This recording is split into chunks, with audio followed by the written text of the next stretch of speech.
Hi, how you doing? It's Gene again. Good afternoon. I know it's the third video I've done today, but you know what? I thought I'd keep you company during these dark and gloomy times that we're all facing, with COVID-19, the magnetic pole reversal, grand solar minimum, and electoral fraud, taking place. We'll talk about all these things over the day. I suppose this won't even be the last video I do. But at the end of the day, there is a plan. I think we all need to remember that. Over the years that I've been running this observatory, I have from time to time talked and shared some of the things with you guys. And one of the things I shared was the universal equation.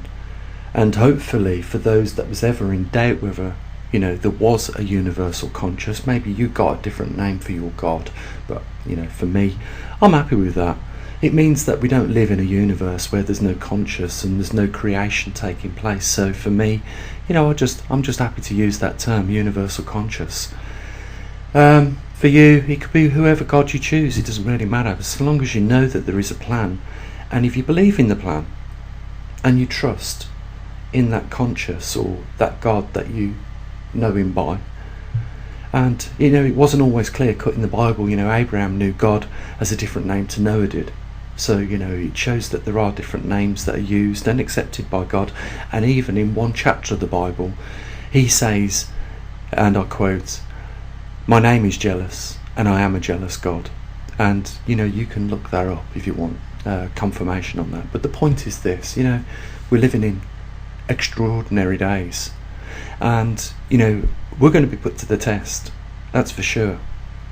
And as we get closer and closer to times of tribulation, let's just say that, I'm not going to mention end times, we don't need to go there, but as we get closer and closer, there is going to be more tests laid down for us. We're going to be given the example to prove ourselves, and at the end of the day we will be called to give an account for our actions as they was recorded at the time of those actions.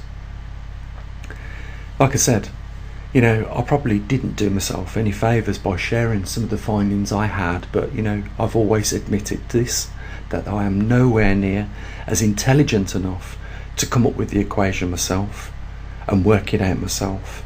And to the majority of what that equation represents, it's a usable equation for us all, but for the majority of what that represents, we still have not arrived at that point in time where we are able to leave the walking steps and move into the running steps. And what I mean by that is it's obviously binary, and we understand that at this moment, and therefore there is no question of a doubt that there is a prime creator, and that he is conscious, and that there is, for that reason, a plan.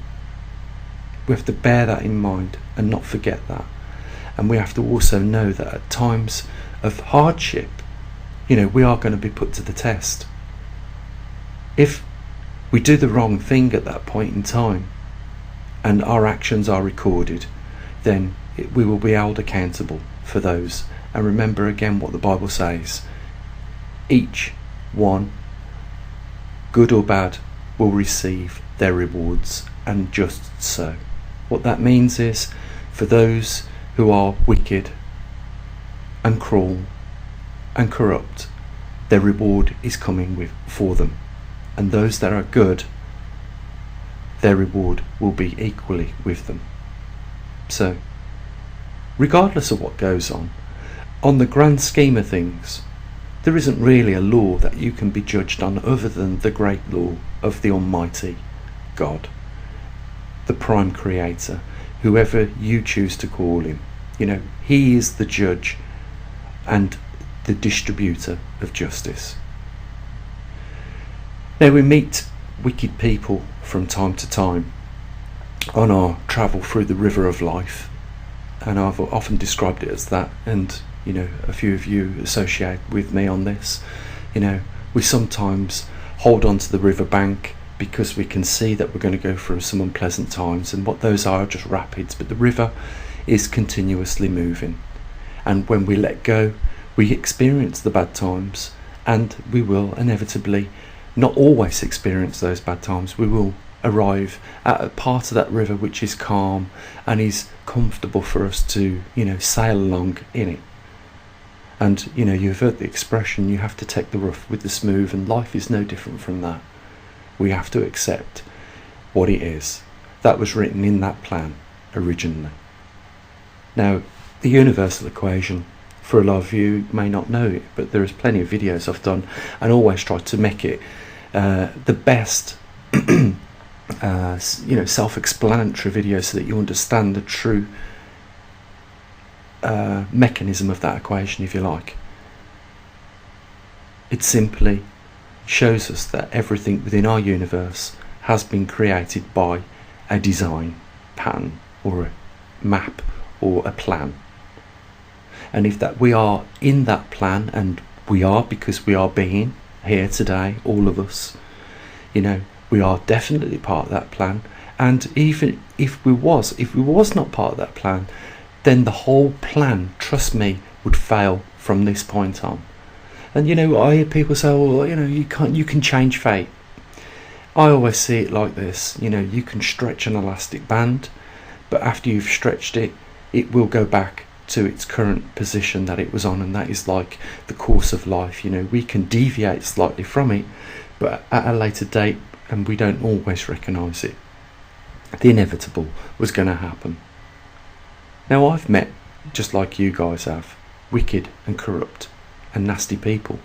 I'm dealing with a few of these people right now, and all I say to them is that they're the ones on trial.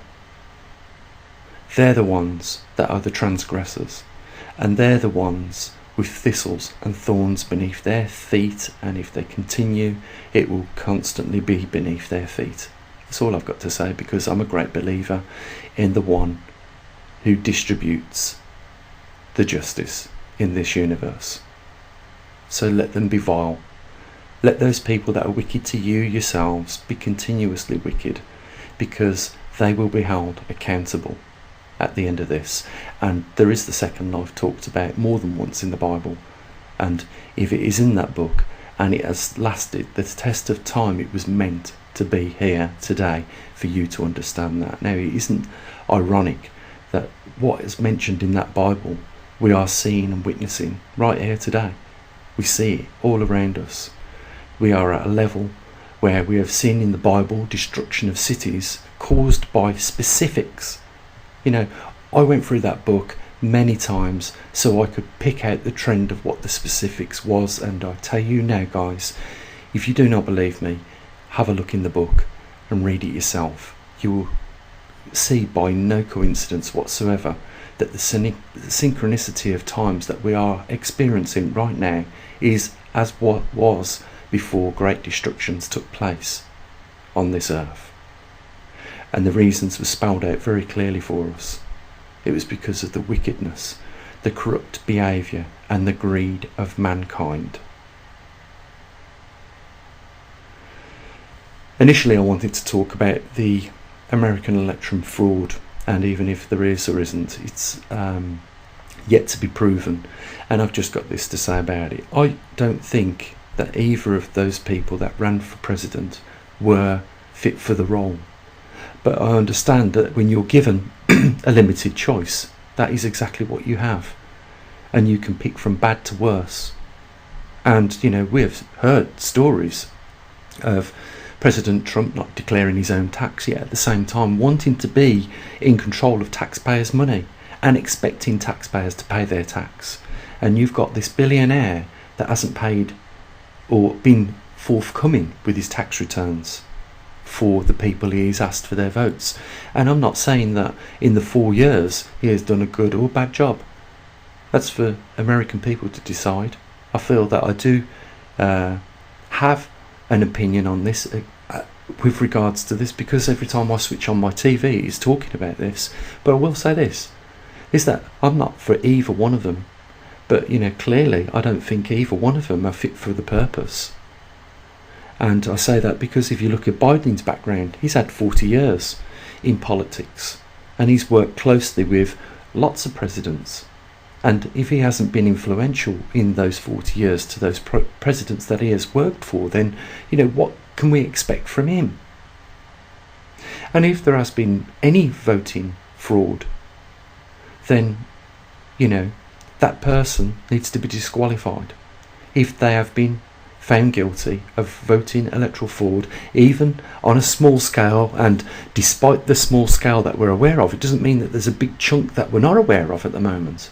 We can all speculate at this point, but what I'm saying is, if we trust in the legal systems that mankind have set us, not the justice system of this universe, but if we just trust in that system to do its job correctly, then we will find out, hopefully through openness of the media recording what is being said in this Attorney General's office with regards to whether there is voting fraud or not, or how small or how big. I'll just say this: if there is even 10 people's votes that has been abused, then there has been voting fraud. And it is as this: even if it is a small cancer, it will grow into a big cancer. So you nip it in the bud here and now.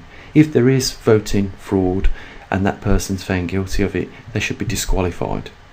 If there is voting fraud on both sides, then there should be an election reheld, and it should be made not possible for the way it was committed in the first place, that voting fraud. Because I don't see that just allowing things to go on a little bit doesn't mean that there are worse to come down the road. Like I said, I don't particularly like any of those candidates, but it doesn't really matter for me here in the UK, because they're not going to be in control of me any more than what any other politician from any other country is. And I've got to say this, is that we have to start realising that they are not public servants. They are not here to serve the public. They're serving themselves. This is a huge cash pot that any criminal organisation would have already realised, that if you can get your hands on this pot of money, the taxpayer's purse, you can write cheques out for everything. You just need to justify it. And we are seeing lots of justification for writing cheques out right now, more so than ever. And it is a perfect plan on their behalf with regards to this pandemic that is circulating globally. And it's very worrying, guys. We are in very worrying times. We have clear opportunities to act if we want to, if we're brave enough. And we only have to, like I mentioned, have a look in history how we have overcome suppressive governments like this. If we just focus on Poland and how they beat the communist system using the mechanisms they used, if we use them again today, we could beat this system. It's like allowing a tiny bit of cancer to grow in our body. The ignorance is that cancer is going to thrive and eventually kill us. So you either cut it out now, or you accept the consequences of when it has got too big to deal with, and therefore fatal.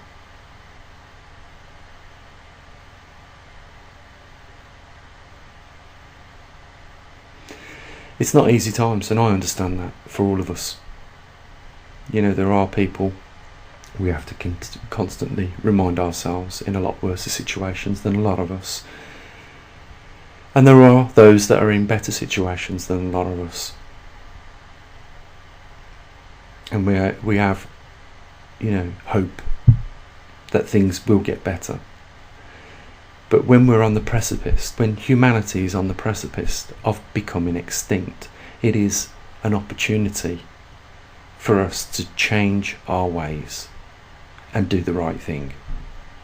It is time to open the closet where we have buried our conscience and accept, what is right and what is wrong like an adult, and stop thinking about greed and corruption, and work for the better of mankind. And remember, some of us have had children, and the legacy, what we leave them today, will be what they have to bear for the rest of their lives and their children's lives after. And we have the decision simply is this: we leave a better world for them, or we leave a worse world. That's the choice. And we either, crush this cancer once and for all, or we negligently allow it to grow. Because at some point, it's either going to kill us, or we're going to deal with it and remove it. And I think you would agree with me that the world could be a heaven if we got rid of it. If we didn't have this behaviour that we've been warned about for thousands of years in a book that has somehow lasted the test of time.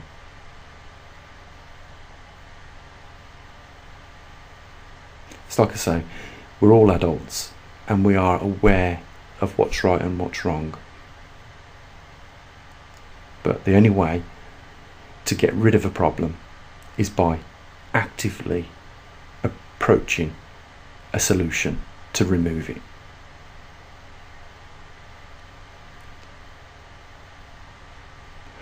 I might do another video later on, guys. Who knows?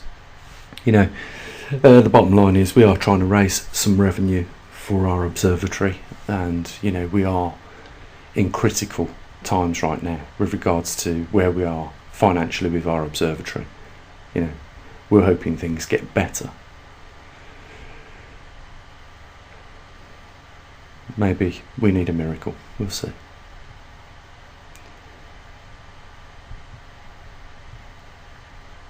I'll say what I usually do. Bye for now.